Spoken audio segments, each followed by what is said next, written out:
waktu Raja Salman ke Indonesia pakai pesawat pribadi, sampai untuk tangga turunnya dibawa dari Arab. Karena apa? Takut dia minjemin uang ke Indonesia, kemudian dia dapat dosa karena pakai tangganya.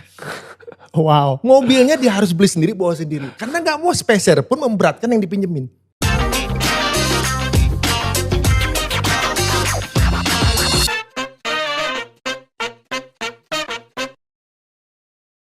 Saya nonton video Arie Untung yang ngobrol sama Daniel Mananta itu ketawa. Aduh, padahal lagi puasa, ada aja godaannya. Arie Untung ini adalah salah satu artis hijrah. Dia kalau saya baca dari story-nya, dulu sering banget ngobat atau ngedrugs.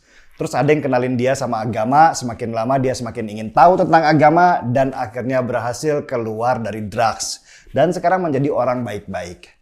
Kisah Arie Untung ini kisah klasik, banyak terjadi di mana-mana. Nggak ada yang aneh sebenarnya. Agama akhirnya menyelamatkan seseorang dari keterpurukan. Cuma karena Arie Untung ini selebritas, mantan VJ MTV, dia akhirnya jadi salah satu trendsetter artis yang akhirnya hijrah.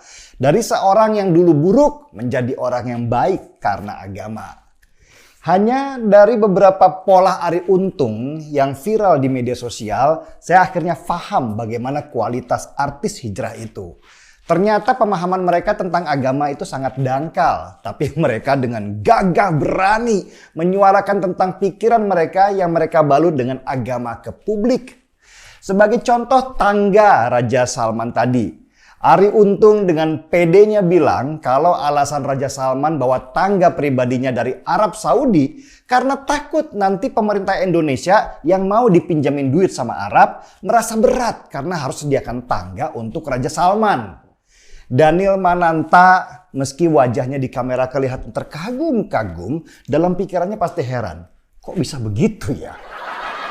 Entah apa hubungannya tangga pribadi Raja Salman, hutang pemerintah Indonesia dengan riba. Kalau mengikuti penjelasan Arie Untung yang tadi, riba itu bisa berarti memberatkan. Jadi kalau kita menghutangi seseorang atau negara, jangan sampai memberatkan orang yang dihutangi. Termasuk kalau datang ke suatu negara yang kita hutangi, jangan beratkan mereka kalau kita butuh tangga pribadi. Arie Untung mungkin kurang baca kalau Raja Salman itu memang suka bawa barang-barang pribadinya, termasuk tangga pribadi supaya dia bisa turun naik pesawat. Waktu di Bali, bahkan Raja Salman bawa kursi pribadinya yang seharga 17 miliar rupiah dan televisi ukuran 80 inci langsung dari Arab Saudi. Dan barang-barang pribadi Raja Salman ini termasuk tangga pribadinya sudah datang 2 minggu sebelumnya di Indonesia dan diangkut 45 truk yang mereka sewa di Bali. Jadi kenapa Raja Salman bawa tangga pribadi setiap dia kunjungan ke negara lain? Ini bukan soal hutang piutang antar negara, apalagi dikaitkan dengan riba. Jauh banget. Itu karena memang SOP-nya dia saja dan yang tahu alasan kenapanya ya Raja Salman atau pengawalnya. Bukan Arie Untung yang gak tahu apa-apa tapi sok taunya luar biasa. Lucu memang. Tapi begitulah model gerakan artis hijrah seperti yang sering dikumandangkan Arie Untung dan kawan-kawan artisnya. Hijrah bagi mereka titik beratnya lebih kepada aksesoris agama, celana ngatung, tumbuh jenggot, baju koko, dan bahkan ada yang pakai gamis kemana-mana. Tetapi ketika bicara tentang agama, pemahaman mereka terlihat begitu dangkal. Bahkan mereka menggunakan analogi-analogi yang sebenarnya nggak nyambung dengan situasi. Suka tidak suka, begitulah fenomena yang terjadi di negara kita. Itu baru Arie Untung. Belum lagi kita temuin para mu'alaf yang baru ngerti agama sedikit, tiba-tiba naik menjadi ustadz. Saya pernah menganalogikan para pencari Tuhan itu seperti ini. Dulu, ketika saya mencari Tuhan lewat agama, itu sama seperti ketika saya harus menyiapkan hidangan untuk makan. Saya harus belanja ke pasar dulu, menanak nasi dulu, merajang sayuran dulu, dan butuh waktu beberapa menit supaya makanan akhirnya terhidang. Tapi prosesnya itu yang membuat makanan menjadi nikmat.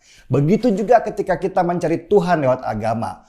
Prosesnya panjang, dalam, dan bahkan tidak akan pernah selesai. Tetapi proses pencariannya itulah yang menjadikan semuanya nikmat. para pencari Tuhan sekarang ini seperti pemakan mie instan. Mereka nggak penting apakah asupan mereka ada gizinya atau tidak. Yang penting perut mereka kenyang.